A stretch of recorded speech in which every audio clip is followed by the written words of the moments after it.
Varicose veins కి సరైన చికిత్స కోసం సంప్రదించండి ఎవిస్ హాస్పిటల్. గోధూళి దూసరిత కోమల గోపవేశం గోపాల బాలక శతైరనుగమ్యమానం సాయంతనే ప్రతిగృహం పశుబంధనార్థం గచ్చంతమచ్యుత శిశుం ప్రణతోస్మి నిత్యం. భాగవత కథాసుధకి స్వాగతం. ఇంద్రుడు గోకులం మీద కోపంతో సంవర్తకములనే మేఘాలని, ప్రళయకాలంలో మాత్రమే వదిలిపెట్టే మేఘాలని ఈ గోకులం మీదకి వదిలిపెట్టి మీ ఇష్టారాజ్యంగా వాన కురిపించండి, మీ వెనకాల మరుత్తులు వస్తారు, నేను కూడా ఐరావతాన్ని ఎక్కి వస్తాను, వీళ్ళ సంగతి ఏమిటో చూద్దామన్నాడు.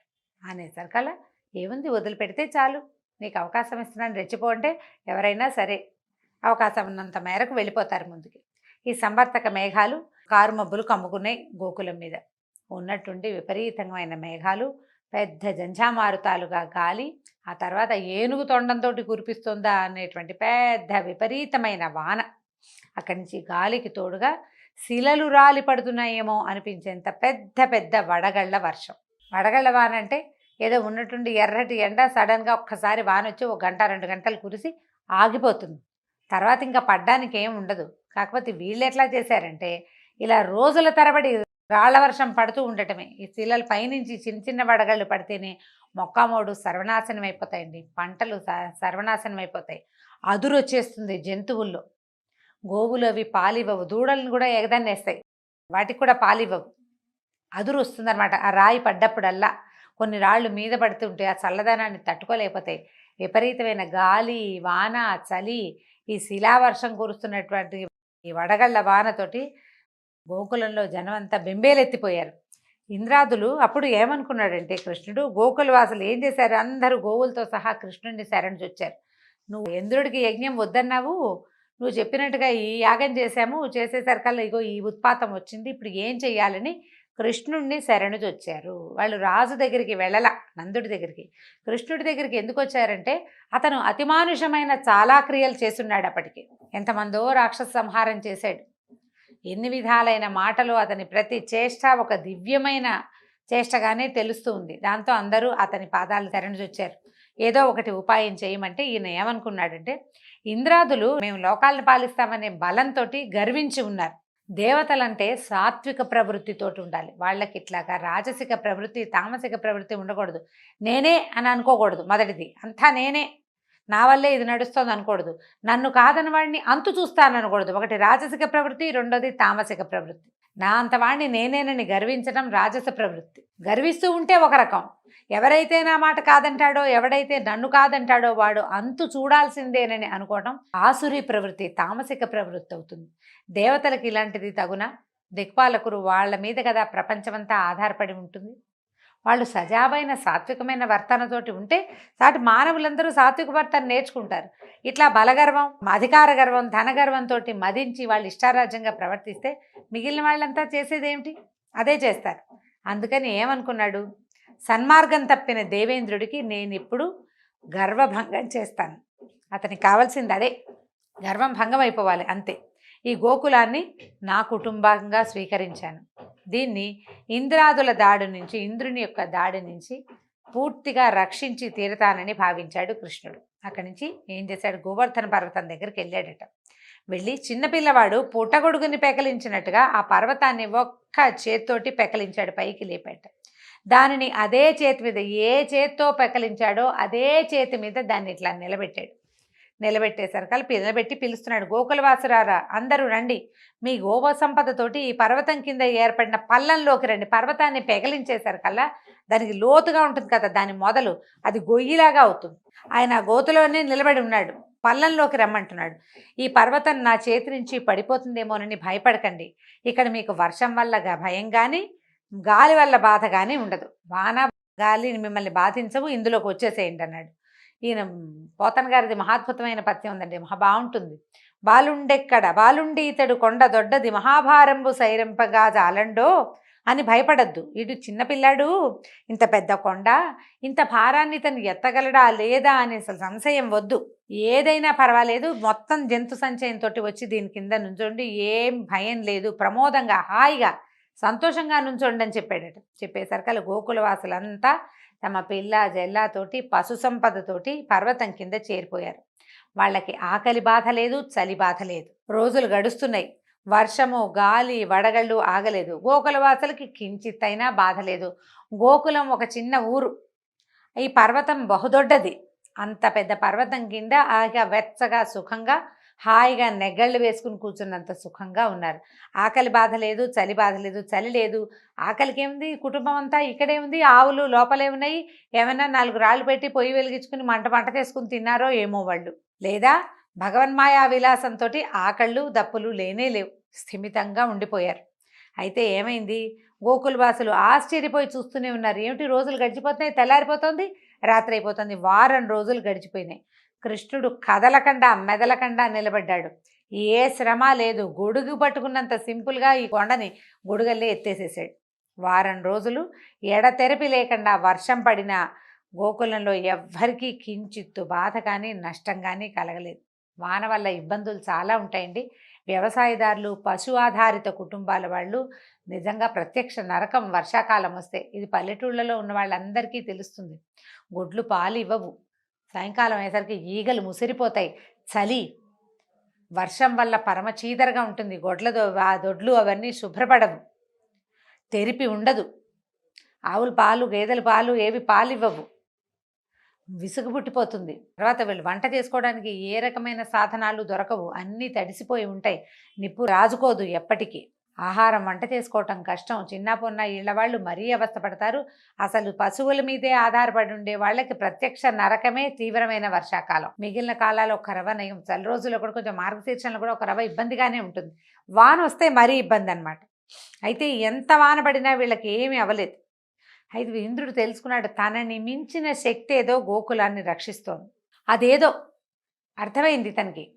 తను కాదు, తన వల్ల కాదు, తనేమీ చేయలేడు వీళ్ళని. తనని మించిన ఒక శక్తి వీళ్ళకి రక్షణ వలయంగా ఉందని తాను ప్రదర్శించి విఫలమైన దర్పాన్ని తలుచుకుని సిగ్గుపడ్డాడు. ఆయన అహంకారం నశించిపోయింది. ఎక్కడో పొరపాటు చేశాను అనుకున్నాడు. వెంటనే ఏం చేశాడు, ఈ సంవర్తక మేఘాలని వెనక్కి పిలిచేశాడు. వారం రోజుల వాన తర్వాత మేఘాలను వెనక్కి పిలిపించి బంధించేశాడు. సహస్ర కిరణాలతో ఎప్పుడైతే సంవర్తక మేఘాలు వెనక్కి వెళ్ళిపోయినాయో సూర్యుడు వచ్చేసాడు. ఈ 1000 కిరణాలతోటి సూర్యుడు గోకుల నిండా సూర్యకాంతితో నింపేశాడు. ఇంద్రుడి మనసులోని అహంకారం అనే చీకటి కూడా నశించి జ్ఞానమనే వెలుగు సూర్యుడు ఉదయించాడు. బుద్ధి తెలిసిందనమాట ఇతనికి. గోకులవాసుల హృదయంలో కృష్ణుడంటే ప్రేమ, ఆరాధన ఇబ్బడి ముబ్బడిగా ఇన్వడించాయి. అసలు ఎంత గొప్పవాడు! ఏదో విశేషంగా ఏమిటో చేయటం కాదు, ఒక కొండని ఎత్తి వారం రోజుల పాటు అరిచేతి మీద ఆపి ఇన్ని వందల మంది ప్రాణాలు, ఇన్ని వేల జంతువులు, వేల పశువులు, వాటి ప్రాణాలని రక్షించి ఇంత అమోఘమైన క్రియ చేసిన కృష్ణుడి పట్ల మొత్తం గోపాలులు అందరికీ విపరీతమైన ఆపేక్ష ఏర్పడిందట. కృష్ణుడు ఏమన్నాడంటే, వాన తగ్గిపోయాక పర్వతాన్ని దింపేశాడు. వీళ్ళని ఏం చేశాడు, అందరినీ ఇంటికి వెళ్ళిపోండి, ఇళ్ళకి వెళ్ళిపోండి, గోకులానికి తిరిగి వెళ్ళమని పంపించేశాడు. అందరూ కృష్ణుడిని ఆయన చేసిన లీలలన్నింటినీ పాటలుగా పాడుకుంటూ వెళ్ళిపోయారు. ఈ నందనందనుడు ఏం చేశాడు, కృష్ణమూర్తి ఇక పర్వతాన్ని యథాప్రకారంగా నిలబెట్టాడు. ఎక్కడ ఉండాలో అక్కడ పెట్టాడు. అహంకారం నశించిన ఇంద్రుడికి కృష్ణుడు ఎవరో తెలిసొచ్చిందట. కృష్ణుడు ఒంటరిగా ఉండగా ఏం చేశాడంటే, తన శిరస్సు ఆయన పాదాల మీద ఉంచి సాష్టాంగ దండ నమస్కారం చేసి లేచి చేతులు జోడించాడు. వీళ్ళంతా ఎవరి దారిని వాళ్ళు వెళ్ళిపోయాక ఆయన వచ్చాడనమాట. ఇంద్రుడు వెనకాల ఐరావతంతో వచ్చి నమస్కారం చేశాడు. చేసి, ప్రభు, ఐశ్వర్య మదంతో నేను చాలా పెద్ద అపరాధం చేశాను. రక్షించవలసిన వారు ఉత్తములు, నిస్సహాయులు అయినటువంటి ఈ గోకులవాసుల పట్ల చాలా అపచారం చేశాను. గోకులవాసుల వల్లే భగవంతుడు భూలోకంలో సురక్షితంగా ఉన్నాడు. అది వాళ్ళ గొప్పతనం అని చెప్పడానికి వీల్లేదు, కానీ అదే కదా ఇక్కడ జరుగుతోంది. వాళ్ళే అతన్ని పసివాడినిగా కాచి కాపాడారు. వాళ్ళని మిగిలిన దేవతలంతా ఎంత గౌరవించాలి, ఎంత ఉద్ధరించాలి. అలాంటి వాళ్ళకి నేను ఇలాంటి పెద్ద అపచారం చేశాను. వాళ్ళు పైగా ఉత్తములు, నిస్సహాయులు, వాళ్ళకి ఇంకేమీ తెలియదు. ఆ పశుపాలన చేసుకోవడం, పిల్లల్ని చూసుకోవడం తప్పిస్తే ఏమీ తెలియదు. భగవత్ సహాయంగానే ఉన్నాడు. భగవంతుడే వాళ్ళకి సహాయకంగా ఉన్నాడు, కానీ లేకపోతే వాళ్ళకి ఇంకో సహాయం ఏముంది, రాజు సహాయాలు అవి వాళ్ళకి ఏం లేవు కదా. నీ మహిమను తెలుసుకోలేకపోయాను, దురహంకారంతో ప్రవర్తించాను, నన్ను మన్నించు. నా మనసు మరొక్కసారి ఇలాంటి అహంకారానికి లోను కాకుండా నన్ను రక్షించు. ఒకసారి వచ్చింది, బుద్ధి వస్తుందా? చాలామందికి, వ్యక్తులకి కూడా ఒక్కసారి పళ్ళు రాలితే బుద్ధి రాదు. ఎన్నిసార్లు మళ్ళీ అదే ప్రవృత్తికి లోనవుతుంటారు, అదే దుష్ప్రవర్తన చేస్తూ ఉంటారు. ఒకసారి ఇలా జరిగింది ఇంకోసారి చేయకుండా ఉందామని అనిపించదు. కొన్నాళ్ళు పోయాక ప్రజలు మర్చిపోతారు, వాళ్ళు మర్చిపోతారు, మళ్ళీ దిగుతారు చేయకూడని పనుల్లోకి. నన్ను ఇలా దురహంకారానికి గురి కాకుండా రక్షించమని ప్రార్థించాడు. సర్వలోకేశ్వరేశ్వరుడివి, సమస్త లోకాలను సృష్టించిన తండ్రివి, పరమాత్మవి అయిన నిన్ను శరణు వేడుతున్నానని పూర్తిగా శరణాగతిని పొందాడు ఇంద్రుడు. అప్పుడు కృష్ణుడు గంభీరంగా ఇట్లా సమాధానం చెప్పాట. దేవేంద్ర, అధికారము దానివల్ల ఐశ్వర్యము రాగానే సాధారణంగా ఆ అధికారంతోనే వచ్చే బాధ్యతలు మనసులో మరుగుపడిపోతాయి. ఈ ఒక అధికారం వల్ల ఏమొస్తుందండి? బాధ్యత వస్తుంది కదా. పవర్తో పాటు రెస్పాన్సిబిలిటీ అనేది ఒకటి ఉంటుంది. పవర్ వచ్చేసరికల్లా ఇది పక్కకి వెళ్ళిపోతుంది. ప్రతిదీ సాధించేయగలం ఈ పవర్ తోటి. అందుకని మనం పవర్ని, ఈ శక్తిని, ఈ అధికారాన్ని, ఈ బలాన్ని అన్ని చోట్ల ప్రయోగిస్తాం. కానీ ఈ అధికారం వల్ల, ఈ శక్తి వల్ల, ఈ బలం వల్ల మనం ఏ బాధ్యతలను నెరవేర్చడానికి ఈ స్థానంలోకి వచ్చామో అది మర్చిపోతాం. ఇది లోక సహజంగా మానవ సహజమైన ప్రవృత్తి అండి. చాలామంది పిల్లలు పెద్దవాళ్ళు అవుతారు, బాగా చదువుకుంటారు, చక్కగా పెద్ద పెద్ద ఉద్యోగాలు చేస్తారు. దేనివల్ల తమలు పుట్టామో, దేనివల్ల పెరిగామో, దేనివల్ల చదువుకున్నామో, దేనివల్ల ఇవాళ మనం పెద్ద స్థానంలో ఉన్నామో ఆ మొదలుని మర్చిపోతారు. దానికి ఇవ్వాల్సిన గౌరవం ఇవ్వరు. కొంతమంది మర్చిపోతారు, కొందరు మరవకపోయినా దానికి ఇవ్వాల్సిన సముచిత స్థానము, గౌరవము ఇవ్వరు. నువ్వు ఇవ్వనిది నీకు ఎక్కడా దొరకదు. నువ్వు ఏది ఇస్తావో అదే తీసుకోగలుగుతావు. నువ్వు గౌరవ మర్యాదలు ఇవ్వవలసింది నీ మొదలుకి, నువ్వు ఎక్కడి నుంచి వచ్చావో అక్కడికి. ఇంతకుముందు మనం విన్నాం, వృత్తిని కూడా గౌరవించాల్సిందే. ఏ వృత్తి నీకు అన్నం పెడుతుందో ఆ వృత్తినే ముందు పూజించాలని చెప్తున్నాడు భగవానుడు. అధికారం వచ్చేసరికల్లా, మనకు ధనం వచ్చేసరికల్లా బాధ్యతలు మర్చిపోతాం. దీనివల్ల మనం ఏం చేయొచ్చో ఆలోచిస్తాం, కానీ అసలు చేయవలసింది ఏమిటి అనేది వ్యక్తులకు అసలు జ్ఞాపకమే ఉండదు. అది గుర్తు చేసుకోమని చెప్తున్నాడు ఈయన. నీ విషయంలో కూడా అదే జరిగింది. నీ గర్వం తగ్గించాలనే ఇలా చేశాను. మీ లోకపాలుడు అందరూ కూడా, అంటే ఈయనతో పాటు ఇంకా లోకపాలకులు ఉన్నారు కదా, అష్టదిక్పాలకులు, వాళ్ళంతా ఈ దురహంకారం విడిచి మీ బాధ్యతల్ని సక్రమంగా నెరవేర్చండి అని చెప్పాడు. స్వర్గం నుంచి ఇంద్రుడు బయలుదేరే సమయానికి గోలోకం నుంచి కామధేనువు కూడా బయలుదేరిందట. కామధేనువు కూడా వచ్చింది ఆయనతో పాటు. ఇప్పుడు ప్రభు నిన్ను ఇంద్రుడిగా అభిషేకించమని బ్రహ్మ నన్ను పంపాడు, నీకు అభిషేకం చేయడానికి నాకు అనుమతినివ్వమని అడిగిందట కామధేను. కృష్ణుడు ఒప్పుకున్నాడు. ఆ కామధేను ఏం చేసిందట, తన క్షీరంతో, కామధేను పాలతోటి కృష్ణుడికి అభిషేకం చేసింది.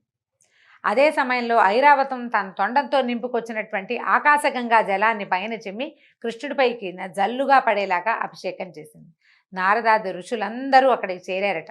ఇది ఒక లోకోత్తరమైన కార్యం కదండి. గోవర్ధనోద్ధరణం అంటే వ్యక్తులని రక్షించడానికి భగవంతుడు తనంతట తను పూనుకోవటం. శరణాగతిని పొందిన వాడిని రక్షించడానికి భగవంతుడు బాలుడి రూపంలో ఉన్నా కూడా ఆయన చెయ్యని క్రియ లేదు. మనకి ప్రార్థించటం రావాలంతే. ఆ ప్రార్థన త్రికరణ శుద్ధిగా ఉండాలి. భాగవతంలో ఎన్నో కథలు ఇలాంటివి కనిపిస్తాయండి. నిష్కామంగా త్రికరణ శుద్ధితోటి భగవంతుడిని పూజించిన వాళ్ళు, ధ్యానించిన వాళ్ళకి భగవంతుడు అట్లా ప్రత్యక్షమైపోతాడు. మనం గజేంద్ర మోక్షం కథలో అదే చూస్తాం, ప్రహ్లాద చరిత్రలో అదే చూస్తాం, ధ్రువోపాఖ్యానంలో అదే చూస్తాం. ఎన్ని కథలలోనో ఇదే విషయం కనపడుతూ ఉంటుంది. మనం ఎంత తెలుసుకున్నా విష్ణుమాయ వల్లనండి, మాయ వల్లనండి, ఎంతసేపు భగవంతుడు ఒకడు ఉన్నాడని, అతనే మన తలపైన గొడుగని మర్చిపోతారు జీవులు. ఎప్పుడో గుర్తొస్తుంది, అప్పుడు కొంచెం తీసుకుంటాం, మాయను తొలగించుకుని కొంచెం ప్రయత్నం చేస్తాం, మళ్ళీ మాయమన్నీ ఆవరిస్తుంది.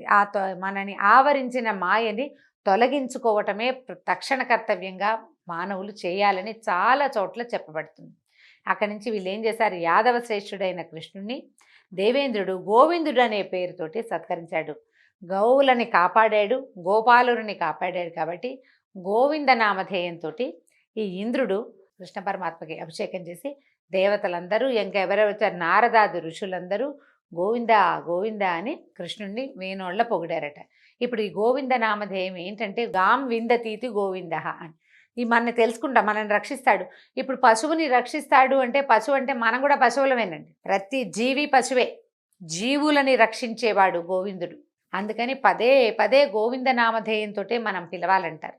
కలిలో మనం పూజించే వెంకటనాయకుడిని గోవింద నామధేయంతో ఎందుకు పిలుస్తారంటే, ప్రతి జీవిని రక్షించటమే నీ కర్తవ్యం, ప్రతి జీవిని రక్షించటమే నీ లక్షణం, ప్రతి జీవిని రక్షించటమే నీ శక్తి నాయన. అందులో మమ్మల్ని కూడా చేర్చుకో. ఇప్పటిదాకా ఎన్నో తప్పులు చేసి ఉంటాం, ఎన్ని పొరపాట్లో చేసాం, ఎంతో కర్మని అనుభవించాం.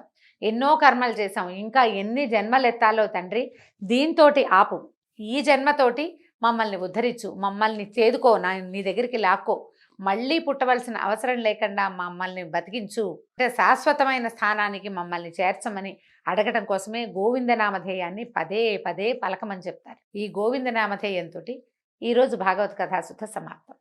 నమస్కారం.